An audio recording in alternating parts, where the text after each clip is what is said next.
I've worked all my life, haven't stopped having any children or anything. So I basically, my last roles were senior management roles, both in the Crown entity sector and in the private sector. Also owned a farm at the same time. Initially, I found life good. There weren't a lot of activities because the lodge was sort of a temporary lodge because the village was still in construction stage. It got quite nasty. She called me paranoid at one stage when I'd said, because she'd taken photos of the garden and she'd called me paranoid and said no, she didn't do that. And then half an hour later, she sent me a text photo and said this was the photo I took, and I was like, but you said you didn't take any. And so my trust and my faith in the management started to deteriorate. And from then on, it just got worse. Together with some other residents, we formed a support group to try and support residents and to organise some social functions, and I joined the RVR. She wouldn't acknowledge me. She was constantly making innuendos about me in the meetings and so on, and it got to the stage it was doing my mental health in. Sorry.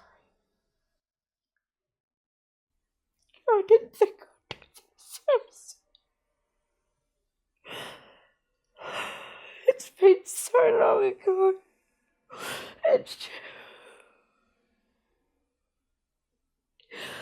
But it just got to the stage where it was going to be my mental health.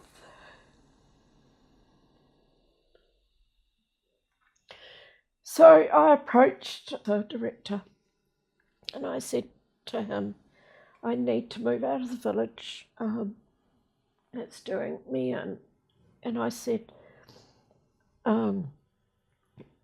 she's, about her bullying me and so on, and I wasn't the only one. But I said, I couldn't afford to lose all of the money that I would lose. I managed to leave the village and buy my own place, and I left in November last year. I've been in the village for 45 years, and I received my money in April. So it's left me, I won't probably go back into another retirement unit. I'm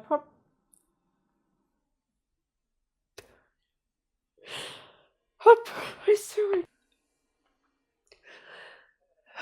I probably couldn't afford to anyway, because I've spent all that I could to buy this, which I do love, but it's not where I expect it to be. And I didn't think I'd still be like that, but I think it's just remembering it and reliving some of that stuff. I mean, I was having nightmares when I was at the village. It was just awful. I went downhill pretty quickly. I ended up going to the doctor at one stage and she said to me, how are you? And I just sat there and burst into tears. My background is in law, but I just didn't realise how few rights you have in a village. You don't, it's fine if everything's going well and you're happy, that's great. But no one else should go through what I went through and what others are probably going through. There's no accountability. There's no teeth to the legislation at all. There's no, they can basically get away with what they want. This was an owner-operated village. So if you complained, it was dealt with by the manager. Tenants have got more rights than what we had. There doesn't seem to be any oversight at all of what goes on. It needs a good clean-up. They need to be held to certain standards.